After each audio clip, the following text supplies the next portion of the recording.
รือว่าบ่ติดแหละแถมหลายๆตัวเนี่ยบ่ได้บ่ป่าบ่แล้วมันสิรูปบ่แม่นบ่ลูกค้าคนทวิตเลยแม่นสร้างต้องซีมก่อน5-6ตัวการันตีบ่นี่ใหญ่อยู่บ่ธรรมดากินแล้วปลาเท่านี้พอดีเนาะอีนางขายโลเท่าไหร่นี่ครับตัวทำนี่จักอยากได้หลายอยากได้หลายอยู่แล้วพวกขายกันเนาะพวกชื่อก็อยากได้ถึกแน่คือข่อยนี่แหล้วโลละได้ใช้โลละ10 ขีดถึกกับว่าขีด1 10 โลบ่แม่นี่บ่บ่มีทานเอาไปให้ช่องแต่ไปให้ชาวเทืองมาหาไปให้อีกโอ้ใหญ่ปานนี้แล้วเนาะไปทางนี้เลยเนาะความเพียรดีๆระวังพาบักเวล่มเลยเนาะจักบักเวอีเวแล้วบ่จักจานลอยลูกจานบ่อยได้หลายตัวด้วยนี่เฮ็ดได้กินเว้นบ่บักเวลูกจักแล้วดังไผได้บ่มีเต่าเนาะเฮ็ดได้สิเฮ็ดกินเป็นบ้านไหนเอาห้าเหยียบเรื่องยัดปลาดุกอย่าลืมกดติดตามเพื่อเป็นกำลังใจให้ผมด้วยนะครับทุกคนขอบคุณมากๆครับโตซึ่งเปิดภาพเคลื่อนบ้านนี้สร้างกำลังเร่งมือขุดหลุมเฮ็ดเสาเฮือนสร้างมารวมตัวกันอีกครั้งแล้วพี่น้องไอ้บ้านเนี่ยโอ้สบายดีลุงสบายดีเฮ็ดเฮือนไผตัวนี้ต้องถามช่างต้อบ่ฮะเฮือนสะเทืองต้องถามช่างต้อเนาะโอ้เอาสบายดีเด้อช่างต้อเด้อสบายดีเฮ็ดเฮือนไผนี่เฮือนสะเทืองแหละเฮือนสะเทืองแม่นบ่เฮือนสะเทืองแม่นคักบ่แม่นอะไรได้มาเจอกันอีกเนาะแม่นล่ะลุยโอ้กินนี่พลาดบ่ไปเฮ็ด15เช้าบ่เช้า12นะแม่นโอ้ยเนาะได้คุดใหม่เนาะภายในแต่สร้างว่าจะได้ตื้มดิตั้งโต๊ะเพิ่นว่าเอาในเน้นเนี่ยขายในแต่นั้นเนาะภายในแต่หากระคุดคุมเดียวเนาะจะได้คุมแบบมันเนาะคันไปคุดอยู่กลางก็ละเป็นเรื่องเนาะ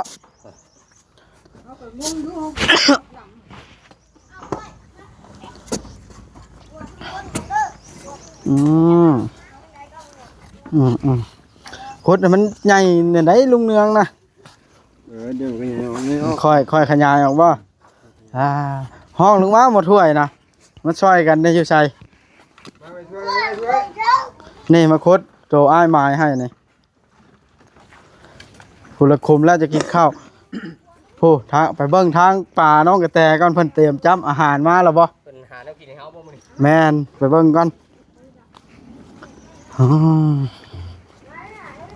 เดินได้ยอดเสาพี่น้องเอ้ย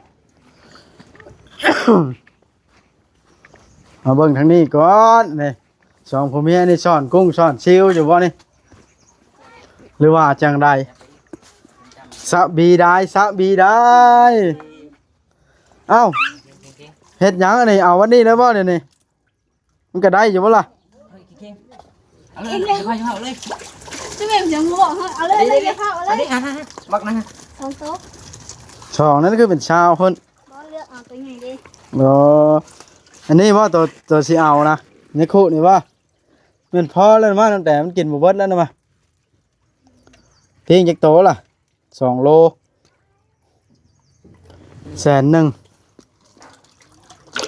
3 ตัวโลโอ้ยมันบ่ได้ปลาน้อยซั่นนี่เอากี่ดินเนี่ยเข้าปากมันเอาแล้วต้องค่อยตั้งมีตีนยังบ่บอกเอากินละนี่พี่เจ๊ดินมันน่ะอู้ตัวใหญ่ไปเลยซูนมันดิ้นแล้วว่าแต่มันใหญ่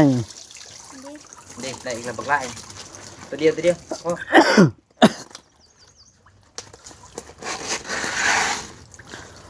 บ่แม่นหยังดอกพี่น้องเอ้ยที่ว่าเอาปลาตั้งแต่ขึ้นมานี่เพราะว่าตนเราซื้อหัวอาหารมานำก็บ่ทันมันใหญ่มันกินหลายเนาะเลยมาจากประหยัดปลาแล้วลงอีกน้อยนึงซื้อซอยเราพี่น้องเอ้ยได้แล้วบ่โลนึงโอ้2แล้วเนาะพอใหญ่เนาะ โอ้พี่น้องพอดีกินซ้ำปลาทุกนาโอ้ยมันก็บ่กินแล้วไปจัดการมันล่ะมีบ่ต้องขึ้นมากินเออ โอ้บ่ได้เบ้าได้เด้อ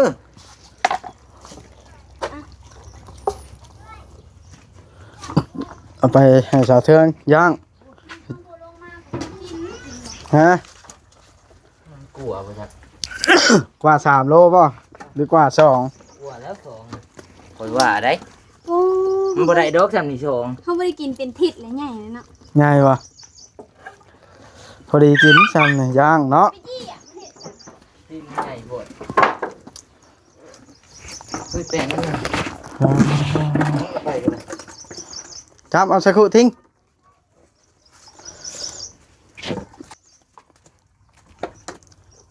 เอาแป้งมันนี่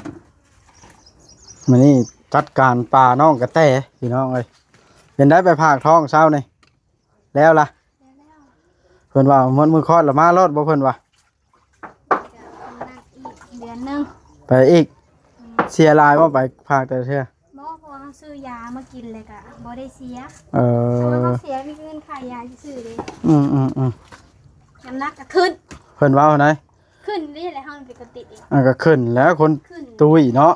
คนตุ้ย 2 โล จักโลล่ะ 46ตะกี้มีก็44เนี่ย บ่ฮอด50ซ้ำ อืม อื อัน ม นี้มันก็เริ่มขึ้นไปขึ้นไป อืม อัน ขึ้น นี้ไปไม่สิขึ้น พากันขึ้นมาเอาเมียขึ้นนะจาน นี่เอานี่เอา ลงอุ้มเอา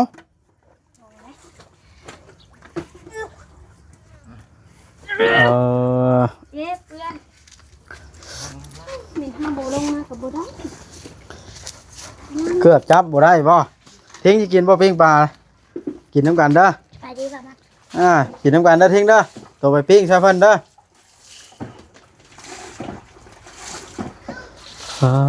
โตพี่น้องเอ้ยวันนี้เฮาก็ยังบ่ได้เข้าหาบ่าวคำหลาสิไปเบิ่งห้องน้ำพี่น้องไอ้ทางนะคำเพิ่นเฮ็ดห้องน้ำแล้วสิไปจ่ายเงินค่าห้องน้ำก่อน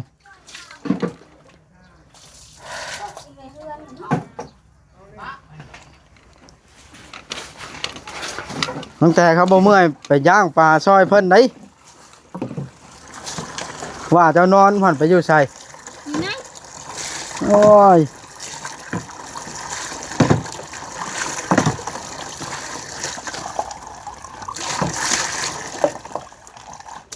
วัดมันคือจริงมาสร้างมานาน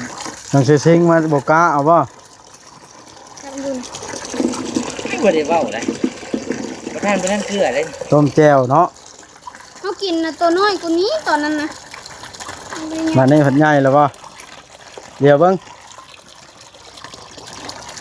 อ๋อเด้สนามันก็บ่ได้แดง เพิ่งไปดำปีๆคนอันนั้นแดงปีๆเลย มาถึงหั่นไหน แม่น ไปจะเอาปลาไปให้สาวเทือง ประมาณแล้วปะ นะ อันนี้ไม่เท่ากันวิวเนาะ มันชันเราเอาบ่ เราถากคอมันเจ้าอยู่ เราเอาหั่นไหนเอาน้องกระลอก ทางนี้ โอเค ลุงเอ้ยเอาปลานี่ ปิดเบิ่งบ่ หมดติดแล้ว แถมให้หลายๆตัวเนี่ยบ่ได้บ่ป่า บ่แล้วมันสิรูป บ่แม่นบ่ลูกค้าคนทวิตเลย แมน สร้างต้องซีมก่อน5-6ตัวการันตีบ่ว่านี่ ใหญ่อยู่บ่ ธรรมดากินแล้วปลาเท่านี้ พอดีเนาะ อีนางขายโลเท่าไหร่นี่ครับนี่ตัวครับนี่ จัก อยากได้หลายอยากได้หลายอยู่แล้วพวกขายกันเนาะ แม่น พวกซื้อก็อยากได้ถึกแน่คือข่อยนี่แหล้ว โลละ ได้ใช้โลละ10ขีดถึกก็ว่าโลละ ขีด1 10 โลบ่แม่นี่บ่ บ่มีทานเอาไปให้ช่องแต่ไปให้สาวเทือง มาหาไปหาอีก โอ้ใหญ่ปานนี้แล้วเนาะ ไปทางนี้เลยเนาะ ความเพียรดีๆระวังพาบักเวล่มเลยเนาะ จักบักแวอีเวแล้วบ่จัก จานลอย จันลอย อ่ะ รูปจานบ่อย โอ้ได้หลายตัวด้วยนี่จะได้กิน เมื่อบ่บักเวลูก จักแล้ว ดังไผได้บ่มีเต่าเนาะจะได้สิเฮ็ดกินเป็นบ้านไหน เอาห้าเหยียบ เอ้ยเฮืองยัดปลาดุก อย่าห้ามตำไหน เจ้าย่านบ่จะกินแล้ว เรา กินบ่ได้ เรา เนาะ เราบ่กิน ลูกเจ้าก็บ่กินเนาะ ลูกนะกินลูกนะลูกผู้ใหญ่อันนี้ผู้ใส่แว่นนะบ่กิน บ่กินปลา ถอดแล้วบ่อันนั้นน่ะใส่แล้วผู้ใส่สโลม ขังไว้ ว่าคงกิน เอาวัดขังไว้ เปรียบเทียบซื้อมาแล้ว เรียบร้อยแล้ว โอ้ขังไว้ กินตอนไหนสบานนี่ มื้ออื่นมาอีกแล้วว่า ไว้ขังไว้กินมื้ออื่นติ ฮ่า มื้ออื่นมื้อยามเช้าก็สิย่างปลาดุกพัน จะได้ค่ะ เฮ็ดได้รับซีน ว่าแท้ มาได้มื้ออื่นรับซีนแล้วว่าน่ะหาได้บ่เรายิ้มนะ นี่นะปลาดุกพันนะปันกันมื้อคนเด้อทีละตู้สองตู้ โอ้ข่อยก็อยากได้เมื่อซื้อข่อยก็สิเอาเมื่อย่างให้ลูก เอาเล่ ลูก เอาเล่ น้ำดีก็ย่างให้ลูก แรกจะปั่นกัน เพิ่นบอกให้ซื้อไว้กิน ทางยังนี่น่ะเอ้ย ย่อมันก็ ทาง เทิ ยั น ง ล่ะ นี่ โอ้มันบ่ได้กินมื้อนี้มันตายได้สั่งกันผู้จับปลามาการันตีมาว่ามันตายนะ ทางไว้เนาะแต่มากินน้ำกันเด้อ ชื่อปลาได้เพิ่นว่าสิปัน ปั่นกันเมื่อป่น ตอนแรกว่าเดี๋ยวเพิ่นไปแล้วแหละ อ้าว แม่น อันนี้กดไว้มันสิเต้นออก ไล่เอาตัวละพันกีบน่ะได้เท่าไหร่ตัวละพันกีบนอกเตะเดี๋ยวเพื่อปล่อยคืน นั่งลงแต่สาม บ่ วยนี่ บ่ว่าดอกเนาะตัวละ1,000กีบก็สิเอามื่อปล่อยคืน มันบ่มีเครื่องย่าง เตาบ่มีถ่านบ่มีมันชั้นย่างแล้วเนาะ บ่บ่โอลิรถเจ้าหน้าย่านผู้ใดลักกันน่ะ เชื่องแม่น บ่ลุงเวียงเจ้าเสื่องบ่นั่นน่ะ มันทางเข้ามามันก็ยากนางบ่เป็นว่าไอ้เสื่องเลยมันใกล้ทางไป ไป แล้ว ไปให้ยันบอยเนี่ยแกเชื่องยังไง ซื้อแก้อีกแล้วบ่เด้อนี่ อาบน้ำ ตุ่มทาคนมันนี่แหละ เฮ้ยบ่โอลิแล้วสิเอาขี้ตมไปท่าเจ้าแล้ว จำคิงคอง คิงคอง นั่นเด้ สร้างบอยว่านั่นน่ะ สร้างบ่อย มีบ่มีจกเนาะบ่มีอันนั้นว่าบ่มีเสียมซื่อว่ะ นี่ละพี่น้องเอ้ยนี่ก็ได้กำลังอวนกัน แฮกมันที่ นี่น้องก็ลอกก็ได้ ไอ้ต้อเจ้ากับผู้ดีเลยเฮ็ดเฮือนหอให้ตัวเองเนาะเทืองเฮ็ดเฮือนหอเพื่อตัวเองเนาะกะบ่ต้องเอาเงินจ้างเนาะ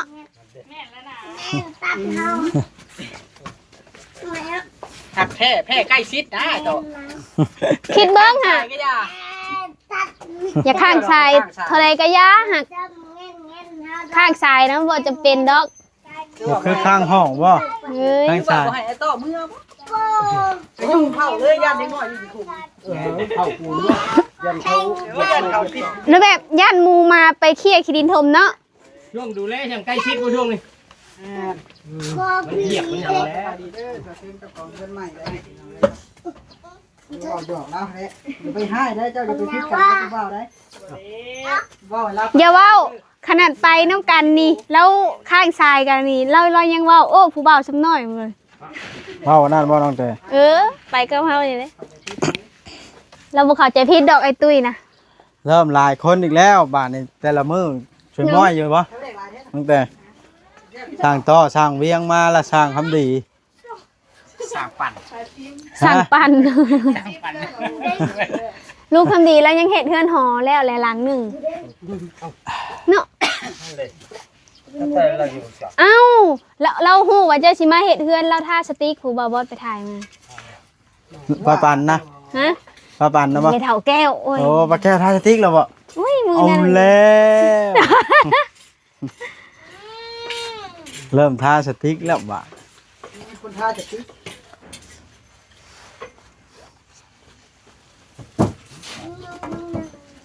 ตั้งแต่กินข้าวยังใช่ตอนเที่ยงเจ้านะ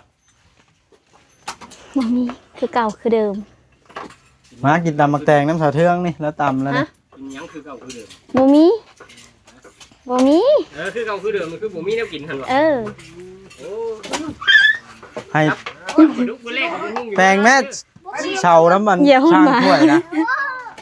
เฮ้ยเมื่อกี้ มันคุ้นน้อยๆนึง นั่งลงนั่งล ว่าง ตามว่าตาม ให้ลุงเนือง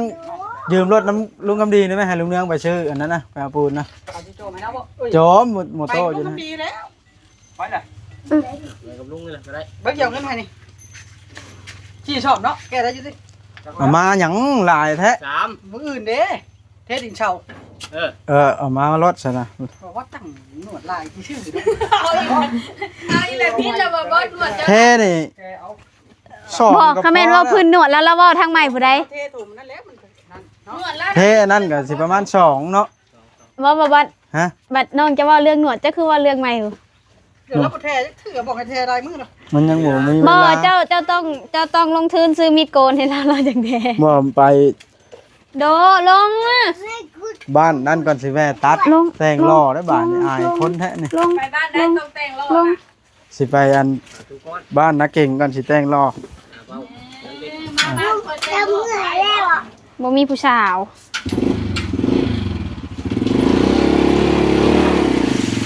โอ้ โห โหดแท้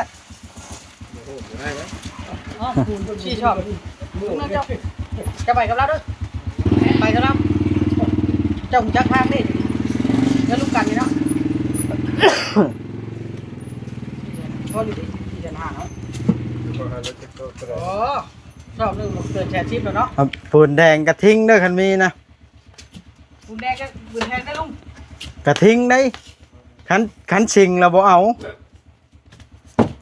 ไผบอกน้องเคยเจ้าว่านี่เด้อ ที่ชอบ มันนานแข่งให้ได้คันชิงนะต้องเอากระทิง กระทิ่งแข็งไว้เนาะ บุญเสือ ปูนเสือ เสือก็ได้คันแดงนะแต่ว่ายกเว้นกระทิงยกเว้นหมออันชิง สร้างได้ แข่ จ้ะ งหมอช้างก็แข่งง่ายอยู่หมอชิงนี่นานแข่งแต่ว่าก็แข่งคือกันบาดมันแข่งนะแต่ว่าเอาเฮ็ดน้ำผ้าน้ำฝนเด้ ไก่น้ำบ่เนาะ ก่อยหั่นแล้วยูใส่ล้อเอา แกเจ้ามาอย่างนี้อยู่ไว้บ้าน บ่แล้วแต่ทำอิฐพุ่น ไม่ดีดิ ก็ดีแหละยังบ่ย่อเสาคือเพื่อนอ้ายเฮาก่อนเนาะ ฮะเงินจะจานนั่นตอนนั้นเนาะ แม่ ปั๊มลง จ เนาะ นตั้งเสาตั้งบ่ มาแล้ว ตั้งแคม ตั้ง ทางโพด ตั้งพิษเนาะ ดูนี่เฮ้ย หมายให้เหลี่ยมแจนั่นให้อยู่กลางเสาเลยขุดการขุดนะ นี่วะ เหลี่ยมมันเพียกหั้นนะให้มันอยู่ใจกลาง กลางคุ้ม อ่ะ มันเปื้อนหมอนนี่เลยหมอนสิบเนี่ยเนาะ มันอยู่ใจกลางคุม เป็นมาแบบว่าใหม่ นี่พี่น้องอ่ะ โอ้เสียมเจ้าเทืองนี่น้อยเนาะ อ้าวก็เบิ่งคนแหน่ แบบนั้นนะน้อยจะเสียมาแล้วนะนั้น บ่ไอ้ต้อแบบนั้นน่ะเราเว้าในใจพุ่น น้อยเบิดคนใจใหญ่ไหนกับเพราะว่าเรามีลูกหลายดิ ไก่บ่ใหญ่เลี้ยงลูกบ่ได้ถึงทุกวันนี้เนาะ คือไอ้ต้อน่ะใจน้อย มันยังเหลือผู้เดียวเนาะ โอ้ยข่อยพี่ชองคนยังเหลือผู้เดียวนึง ลูกจะเรื่องใกล้เสียบ บ่ เสียลูกได้ดีดิคนว่าเทวดาเลี้ยงช่วยเลี้ยงลำพังเด้แม่น นึงเลี้ยงละเลี้ยงหลายคนเหยาะอยู่ในเฮือนเนาะเหลือผู้เดียวซ้ แน่ขุดเห็นทองบ่อะน่ะบิ่งดิจ้ะ ไข่ ใส่สโลมบ่ ไข่ยานอนอยู่ตรงนี้ ใช่ หันหน้าเสียมซื่อน่ะพออยากขุดเลยเพราะมันคือซื่อได้แล้วน่ะ อ๋อเมื่อย ำบ่คุดคมนี่ขนาดนี้ เขามาเหยียบกันแล้ว เมจูรี่เสร็จมาแต่เช้าฝนตกบ่เราอ่ะ โอ้เราเช็ดมาบ่ แม่นระยันฝนตกมื้อนี้ก็แดดให้จับเจือเนาะ มานี่บ่แดดเสร็จแล้วพอดีคึม พอดีอันนั้น แรกให้จุ๊บเจือไว้พอดีเฮ็ดอากาศเฮ็ด บ่เฮาอยากให้ลุงเลี้ยงดูแบบแข่งแดด ไว้เลย เอาเสียมแทกเบิ่งเลยฮะแต่ละคุมนะสร้างเตาะพากันแทกห้องละ2แล้วพอดีชาว15กันมานับเบิ่งนะ ตีเลยเนาะ เออ เอียงก็เฮ็ดชิมหาเช้าบ่ 15ถ้าพิษนั่นน่ะได้ลื้อไหมให้แน่แต่บ่ทันได้ขุดขุมพิษซ้ำคุณ2คุมนะ บ่พิษอยู่2คุมนะเอาไปขุดเบิดเลยโอ้ย หรือว่าเทแท้แล้วมื้ออื่นสิมาย่อแล้วย่อเสาบ่พอ เลยไปสั่งมาไหม ใช่จ้างเขาเพิ่มอีก เพิ่มหมดได้ไหมเพิ่มหมดก่อน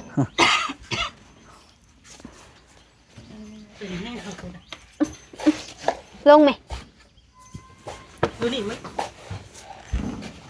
เบาลี่จะต้องให้อ้ายจะไปคุดนี้จะอย่าให้เรานั่งสบายแล้วก็เลย ค่อยนี่บ่ อือ หมดแล้วค่อยเคิงแล้วแล้วก็แห้งฮ้อนกว่าหมู่ แต่ก็ไปยังไงนะมานั่งกินน้ำเย็นที่กันเมื่อยกับช่างตัว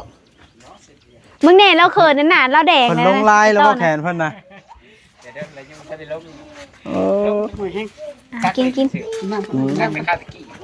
อืม ข้าวเต็กกี้เห็นคือตอนนี้หึงนี่เลยได้